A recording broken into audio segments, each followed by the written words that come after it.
The month of February proved to be tumultuous for some. The co-CEO of Zwift resigned at the same time Zwift partnered with Wahoo only a year after Wahoo sued them. Evil bikes are laying people off and BMC is asking for government assistance. I do apologize, I did just get off of work, so please ignore any of the sloppiness that you see here. But I do have to ask, if you like this channel at all, please like, subscribe, hit the bell notification, comment, share the videos, all of that helps. That's how you can support the channel. I greatly appreciate each and every one of you guys.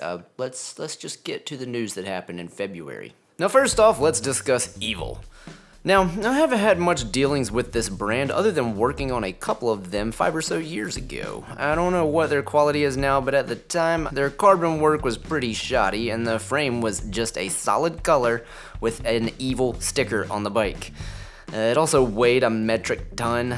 Now, that was a few years ago, so take that with a grain of salt. Well, they announced a round of layoffs for their small team out of Bellingham, Washington due to a tough few years in the bike industry. And honestly, I know that I just bashed their bike. That was like 5 years ago. And even if I didn't care for their product that much, I hope the best for this company.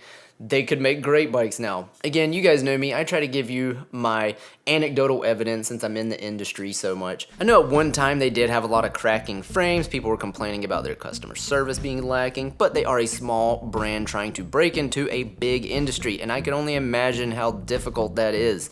So I'm only saying that I hope Evil can turn this ship around. The bicycle industry seems to be pushing out the little guys more and more, and soon it seems that we'll only be talking about Pawn, Trek, Specialized, and Giant. I would love to have some smaller bike manufacturers really be able to mix it up in today's market. So here's to hoping. Evil, I wish you guys all the best. Next up, we're gonna be discussing BMC. BMC is a bicycle brand that got started in the late 80s in Switzerland. The name, unsurprisingly enough, means a bicycle manufacturing company. Very original. Can you guess how they started their business? They made bicycles for other companies, much like how Giant got their start. Now again, you guys know I like to give my anecdotal experience with a brand since I deal with bicycles every day. So I have a friend that is still riding like a 2009 BMC road bike that weighs close to 15 pounds. The bike's been through complete hell and is still kicking. On the flip side of that coin, the shop was looking into carrying BMC for a hot minute, and when doing our due diligence, we called a couple of bike shops around the US that carried BMC to ask their experience, I don't know what, we called to ask them how their experience with this brand is. And they all kind of told us the same thing. Warranties galore. We were told by one shop that he has more broken BMC frames in the back of his shop than he does standard bike repairs, so kinda scared us away from dealing with BMC. But as of mid-February, BMC applied for government assistance through the Short Time Working Program of Switzerland.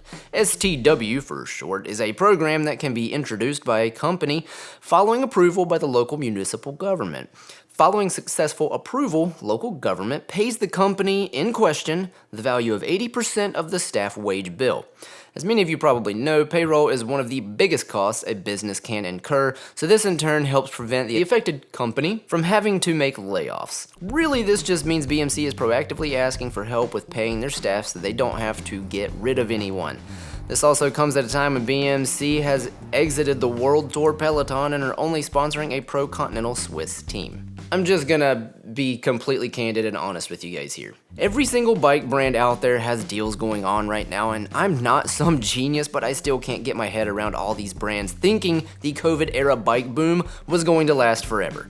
BMC is over inventoried and that's what they claim is hurting them so much. I have asked numerous sales reps to explain the process to me because there has to be something I'm missing, and they all say the same thing. They forecast wrong and they overordered. Okay, like at the bike shop for instance. Right when the lockdown restrictions were easing up, we stopped ordering bikes like crack. We started keeping less in stock and we didn't have a plethora of bikes that we need to get rid of.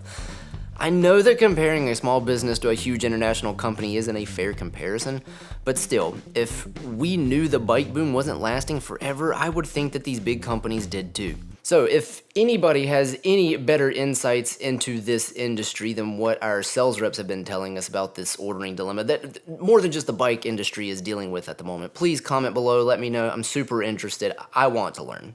And now for the final big news of February. Zwift recently laid off 100 employees and the co-CEO Kurt Beidler? We're gonna go with Kurt Beidler. Resigned, leaving Eric Min as the sole CEO of Zwift once again. Kurt came from Amazon and has been with Zwift for less than 2 years. This isn't great news for Zwift employees, but could mean that Zwift will be sticking around for the long run. I think what ultimately happened was that Zwift grew extremely quick. I remember when I first got onto Zwift, there was barely 5,000 people online at any given time, and when I stopped using Zwift, they were hitting numbers like 60,000 plus at one time, and this just happened in the span of a few years. Of course, this is ongoing, but it looks as though Zwift has been plateauing. I mean, Zwift is in this really weird realm where they are a, pay per month video game and an indoor training platform, and I think they're stuck in this area where they're not 100% sure which direction to go. I've since switched to using Trainer Road. I like that program a little bit more if you're going to be serious about racing in the real world, not the virtual world. And Zwift's training plans are just kind of garbage. And I know you can take the Trainer Road plans, put them in there, but it's just so easy to go into Trainer Road. You can see what you have to do for the week. It's easy to modify it. You crack out your intervals and you're done. Zwift, to me, feels more like the video game. So if I was riding the trainer a whole lot and I was having trouble staying on it from a motivation standpoint, I could go back to Zwift at any time. Sure. I don't know. It's almost like I played the Zwift, the video game, for years, and now I'm ready for the sequel. Don't know how you would do that with a program like Zwift 2 kind of thing, but that's just how I feel about it. And I know if I feel that way, other people kind of have to be thinking the same thing. That's just me. But the next piece of Zwift news is a little more interesting in my opinion. Zwift and Wahoo have just partnered. This isn't surprising, since they are two companies in the virtual cycling indoor training industry and both are hurting, but it is comical because not even a year ago, Wahoo won a lawsuit against Zwift for essentially copying their Wahoo Kicker line of trainers. Now, also last year, Wahoo failed to make payments and the S&P downgraded their credit rating to a D. This rating is used for companies missing payments or if they have started paperwork for bankruptcy. So, with all that little bit of background information, it's easy to see how these two rivals that are trying to stay afloat would partner up to take on the indoor fitness industry. I mean, look at the poor job Peloton has been doing the past few years.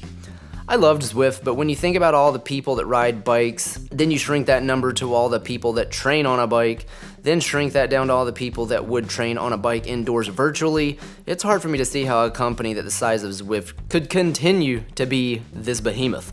Honestly, I think they should essentially do different versions of Zwift. And that's why I think that they've Zwift was really trying to break into the physical market with their trainers. Unfortunately, when they did, they got sued for it by Wahoo, and now that they came out with their Zwift line of trainers, not even a year after coming out with them, they are discontinuing them, not supporting them anymore.